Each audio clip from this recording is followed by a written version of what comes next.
아직 중요한 질문들이 남아있고, 또 플로어에서도 질문하고 기다리고 계신 분도 있습니다. 시간은 이미 마감 시간을 지났습니다. 그래서 남아있는 한 서너 개의 질문은 정말 압축적으로 좀 답변, 질문자도 조금 압축해서 좀 진행해 주시죠. 시장님께서는 지금 우리 사회가 계층 이동 간 사다리가 무너져서 교육에 대해서 굉장히 많은 열의를 갖고 계신 걸로 지금 말씀을 들었습니다. 그래서 그런지 최근에 교통방송을 교육방송으로 재편하겠다고 말씀하셨습니다. 근데 저희 시민들은 교통방송하면 김어준 씨 생각나거든요. 정파적인 어떤 진행으로 굉장히 논란이 많은 프로그램을 진행하고 있는데, 이 교육방송으로 재편하는 게 혹시 이렇게 자연스럽게 김어준 프로그램을 정리하는 그런 일거양득의 어떤 효과를 놓으신 거 아닌가 생각도 좀 들고요. 또 지금 이 교통방송을 교육방송으로 하는 부분에 대해서 교육에 대한 열의를 갖고 계신 건 좋지만 이미 EBS가 그 역할을 하고 있습니다. 충분히 하고 있다고 생각되는데 굳이 서울시에서 그 역할을 다시 하는 거는 이거 너무 중복된 거다. 그런 부분에 대해서 어떻게 생각하시는지? 많은 미래학자들이 앞으로는 평생 교육의 시대가 될 것이다 이렇게 예측을 합니다. 이른바 노동의 종말 현상이 다가오고 있습니다. 4차 산업혁명 시대 이후에는 대학 교육 받은 거 가지고 평생 먹고 사는 것이 불가능합니다. 그래서 평생 교육이 굉장히 중요하고요. 인생 2모작, 3모작이 매우 중요해지는데 교육방송 역할을 하는 기능이 2개, 3개, 4개 늘어나도 전혀 과잉 공급은 저는 아니라고 생각합니다. 첫째는 그런 생각 때문에 교육방송을 아이디어를 냈는데 시의회 구성부가 바뀌게 되면 그 기능에 대해서는 충분히 토론하겠습니다. 그게 교육방송이 될지 뭐가 될지는 충분히 토론을 해서 결정하겠고요. 다만 교통방송의 기능이 다한 것은 분명한 사실이지 않습니까? 요즘에 교통방송 정보 들으면서 운전하는 사람 찾아보기 힘듭니다. 그런 현실을 감안해서 이야기를 한 건데 김어준 씨가 진행하는 방송이 정치 편향 논란에 휩싸여서 자주 선정성이 논란이 되는 바람에 오히려 제 의도가 의심받고 있습니다. 저는 그 부분이 오히려 억울합니다. 어저께도 보니까 TBS 노조에서 마치 방송 탄압이다. 이유가 교양 프로그램 제가 없앤다고 얘기한 적 없는데 교양 프로그램 없애는 거를 전제로 해서 비판을 했어요. 도둑이 제발 저린 모양입니다. 저는 교육방송을 해도 교양 프로 있을 수 있다고 생각합니다. 왜 언제 제가 그런 얘기를 했다고 그런 비판을 하는지 모르겠어요. 어쨌든 저는 오해를 받고 있다고 생각하고요. 기능이 다한 교통방송 주파수는 더 필요로 하는 영역으로 바꾸어서 시민들께 더 많은 정보, 더 많은 그 필요에 부응하는 방송으로 바꿔야 될 적절한 시점이 됐다고 생각하고요. 제가 혼자 바꾸겠다고 했습니까? 새로 만들어지는 시민의 대표, 시의회에서 충분한 토론을 거쳐서 바꾸겠다. 이렇게 입장을 정리했습니다. 네, 오 시장께서는 이제 취임하셔갖고 서울시 바로 세우기 이런 모토를 내세우시면서 민간 위탁 사업이나 또 보조금 지원 사업을 받는 시민단체에 대해서 고강도 감찰을 했습니다. 그래서 그 결과에 따라서 태양광 업체, 여러분도 다 아시겠지만 그 비리가 있는 그런 업체나 관련자들을 경찰에 고발을 했는데요. 당연히 잘못된 그 비리가 있는 시민단체 벌을 줘야죠. 일각에서는 우리 시민단체가 아까 시장님께서는 반변단체라고 규정을 하셨는데, 그래서 이거 전임시장 흔적을 지우려는 거 아닌가 이런 의견도 있고요. 또 한편에서는 또 이런 의견도 있습니다. 시민단체 예산을 삭감을 많이 하셨는데 아까 10년 동안 1조 원이라는 엄청난 예산이 시민단체에 흘러갔다. 그래서 과거에는 이게 서울시 국간이 시민단체의 어떤 현금 인출기처럼 전락이 됐다라고 한탄을 하셨습니다. 그래서 아무래도 이 부분이 그 시장님이 어떤 정치적 의도 이런 거 좀 갖고 있지 않으실까 생각이 되는데, 그렇지만 근본적으로는 그 시민단체의 어떤 긍정성도 부정할 수 없거든요. 또 풀뿌리 민주주의의 어떤 그 기반이 되는 거고, 시정과 시청 공무원만 다 같이 할 수 있는 건 아닙니다. 시민들의 참여가 필요하다는 측면에서 어떤 이건 시민 참여의 또 후퇴다 이런 지적도 있는데 어떻게 생각하십니까? 패러다임 전쟁, 용어 혼란 전술에 넘어가면 안 됩니다. 시민단체를 자처하고 있지만 본질은 관변단체라고 보는 것이 맞습니다. 제가 시민단체와 관변단체를 구분하는 기준은 이렇습니다. 동의할 수 있는지 한번 들어보십시오. 서울시의 보조금이나 위탁수수료가 없이는 한 달도 지탱할 수 없는 단체는 그건 시민단체가 아닙니다. 관변단체입니다. 저도 시민단체 출신입니다. 환경운동연합에서 중앙집행위원, 법률상담실장 정말 열심히 했습니다. 당시의 활동가들은 그 나이 또래 다른 직장인들이 받는 돈의 4분의 1, 5분의 1만 받고도 사명감으로 정말 열심히 했습니다. 그런데 지금 시민단체를 자처하면서 민관협치를 오세훈이 파괴한다라고 주장하시는 분들은요, 죄송하지만 그게 직업입니다. 그리고 그분들 자체가 시민단체 아닙니다. 시민단체 출신인 건 맞습니다. 그런데 시민단체라고 하시기에 적절한지 본인들이 돌아보시면 됩니다. 그리고 또 관변단체는 어떻습니까? 그분들이 가져다가 쓴 예산이 정말 잘 쓰여서 시민들이 그 정책 잘했다, 나한테 도움이 많이 됐다, 이런 평가가 충만하다면 1조 아니라 10조라도 쓸 수 있죠. 그런데 그분들이 무슨 일 했는지 아는 시민들이 별로 없으세요.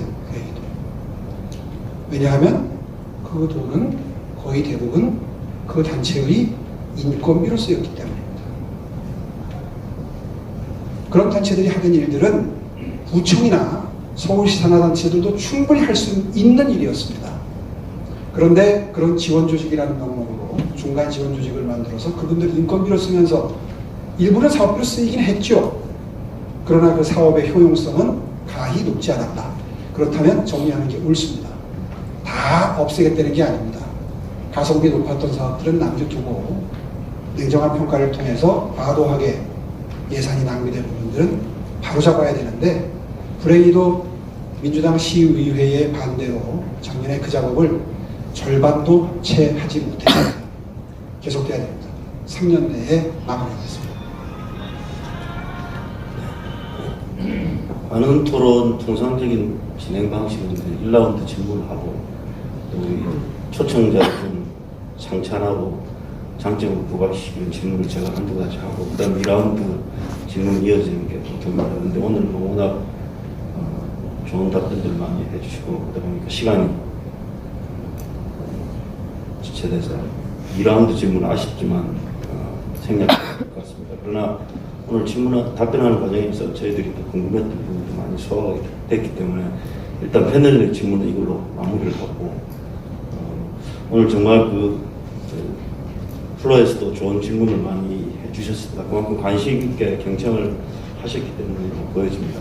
일부는 패널 질문에서 소화가 됐습니다. 일부는 다시 오시라에게 마이크를 넘겼다가 점심을 못 먹을 것 같은 질문들이 있어서 제가 한 가지만 선정해서 죄송하지만 질문을 드려보도록 하겠습니다.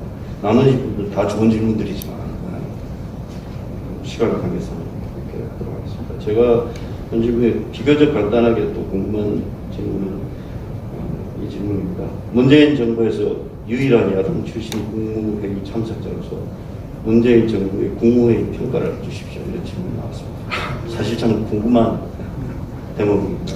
저희가 참석하게 돼서 풍경도 좋고 느낌도 좋고 또 저희가 몰랐던 부분들이 있으면 좀 이 기회에 공개를 좀 해주시면 더 좋을 것 같습니다. 예. 제가 통계를 보니까 지난 1년 동안 국무회의에 8번 들어갔던데요. 그 들어갔던 때는 항상 제가 뭔가 의견을 제시하거나 건의하거나 혹은 반대를 하거나 뭔가 역할이 있을 때 참석을 했었습니다. 실제로 서울시장은 국무회의에 국무위원이 아니기 때문에 국무회의 멤버는 아니죠. 다만 배석자로 되어 있는데요. 그렇기 때문에 의견이 있을 때 참석하는 것을 원칙으로 했었는데 매번 느꼈던 것은 어떤 제안을 하건 건의를 하건 비판을 하건 간에 관련 부처 장관들이 굉장히 적극적으로 반박을 합니다. 그리고 결국 결론은 불채택입니다. 한 번도 예외가 없었습니다. 제가 여러 가지 특히 부동산 정책에 관해서 초기에는 부동산 정책에 대해서 여러 가지 건의를 했고요. 마지막 건의사항은 기억하시겠지만 최근에 검수완박 법안에 대해서 거부권을 행사해 주십사 하는 제안이었습니다. 물론 제가 발언을 시작하면 분위기가 싸해지죠. 그리고 벌써 눈빛이 공격적인 눈빛으로 변화가 되고, 사안에 따라서는 뭐 법무장관, 이번 같은 경우에는 법무장관, 행안부 장관이 반박을 했고, 옛날에 같으면 뭐 국토부 장관, 복지부 장관 이런 분들이 이제 나서서 반박을 했는데요. 사실 그 정도면 좋은 토론 분위기입니다. 제가 역대 10년 전에 시장직을 수행할 때도 이명박 대통령 시절에도 국무회의를 자주 참석을 했었는데, 그때도 역시 국무회의는 일사천리로 그냥 의안을 쭉 처리해 나가는 그런 그 아주 정형적인 패턴을 밟기 때문에 예상 밖의 토론을 하는 것이 좀 어떻게 보면 그 부자연스럽게 느껴지는 그런 회의 분위기 있지 않습니까? 그런 그 분위기로 진행이 되고요. 그러나 이번에는 꼭 이 사안은 들어가서 문제 제기를 해야 되겠다 싶은 것들을 해왔는데, 사실 우려감이 느껴지는 것이 그래도 가끔은 현장의 목소리를 전하고 우려를 전하면 경청하는 모습을 보여주시면 더 좋을 텐데, 결과가 바뀌면 더 좋을 텐데, 이번 검소완박 법안에 대한 그 제안만 하더라도 나중에는 대통령께서 직접 반박을 하시더라고요. 그렇게 되니까 뭐 거기서 경론을 벌인다는 게 사실 또 더군다나 문재인 정부 마지막 국무회의였습니다.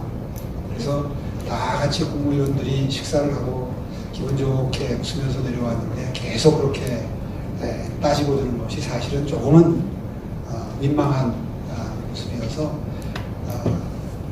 뭐 그냥, 그리고 또 제가 했던 그 이야기가 면전에서 하기엔 좀 수위가 높았습니다.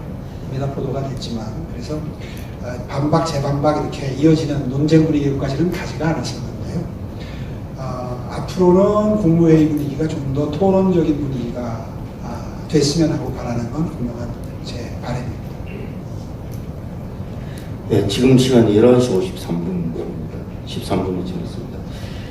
마지막으로 오세훈 지장님의 마무리 발언을 듣겠는데, 이건 30초 안으로 좀 줄여주세요. 30초요.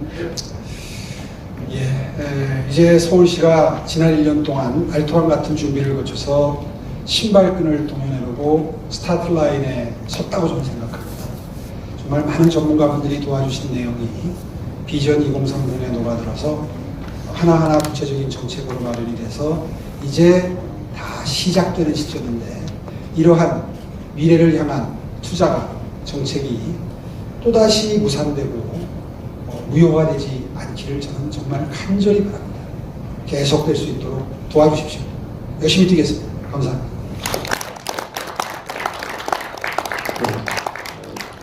14분을 넘겼음에도 불구하고 끝까지 경청해 주신 플로에 계신 선후배 동료 언론 여러분 정말 감사드립니다.